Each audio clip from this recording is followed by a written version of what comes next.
Hello दोस्तों। Learning point में आपका स्वागत है। और पिछले क्लास में हमने किया था भाषा, बोली, लिपि और व्याकरण में से हमने भाषा जो थी वो हमने भाषा का टॉपिक कर लिया था। भाषा वाले में हमने किया था भाषा की परिभाषा क्या होती है, भाषा के प्रकार, मौखिक भाषा, लिखित भाषा और सांकेतिक भाषा हमने कर ली थी। आज का हमारा टॉपिक है भाषा, बोली, लिपि और व्याकरण में से आज हम बोली वाला जो पार्ट है वो आज हम करेंगे। तो सबसे पहले हमारा आता है बोली, कि बोली होती क्या है। बोली भाषा विशेष का मौखिक रूप होता है। इसका स्थानीय स्वरूप होता है। लोकगीतों की रचना होती है। इसमें बोली में जो है लोक कथा और लोकगीतों की रचना होती है। इसका जो शब्द भंडार होता है वो सीमित होता है।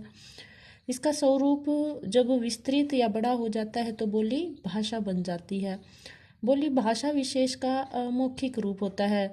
जैसे ये मौखिक रूप से बोली जाती है और ये स्थानीय यानी लोकल क्षेत्र में ये बोली जाती है। इसमें जो हमारी लोक कथाएं होती हैं, दादी नानी जो कहानियाँ सुनाती हैं वो कथाएं, लोकगीत जैसे शादी विवाह में हम गीत देखते हैं, लेडीज संगीत जो होता है उसमें लोकगीतों की रचना होती है। और जो इसका मेन बात इसमें ये होती है, इसका शब्द भंडार जो होता है वो बिल्कुल सीमित होता है।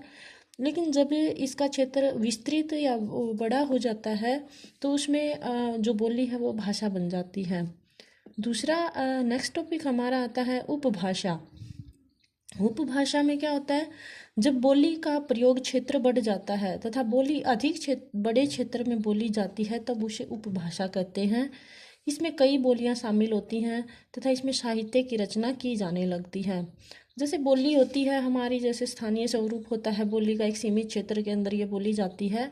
उसी तरह ये सीमित उपभाषा जो होती है ये थोड़े से बड़े क्षेत्र में, इसका जो एरिया है वो ज़्यादा बढ़ जाता है, विस्तृत क्षेत्र में ये बोली जाने लगती है तो उसे उपभाषा कहते हैं। और इसमें एक से अधिक बोलियां शामिल की जाती हैं और इसमें साहित्य की रचना होने लगती है। नेक्स्ट हमारा आता है मानक भाषा।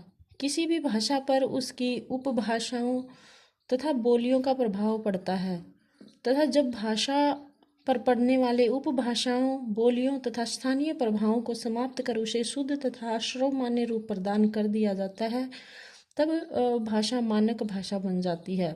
किसी भी कोई भी जो भाषा है उसके अंदर क्या होता है, जो उपभाषाएं होती हैं या जो बोलियां होती हैं उसका प्रभाव उसके ऊपर पड़ता है। लेकिन जब उपभाषा और बोली का जो प्रभाव है उसको उसमें से समाप्त करके उसका शुद्ध रूप जब निकल कर सामने आता है, शुद्ध रूप में उसको तैयार किया जाता है तो वो भाषा होती है वो मानक भाषा बन जाती है। नेक्स्ट हमारा आता है मातृभाषा।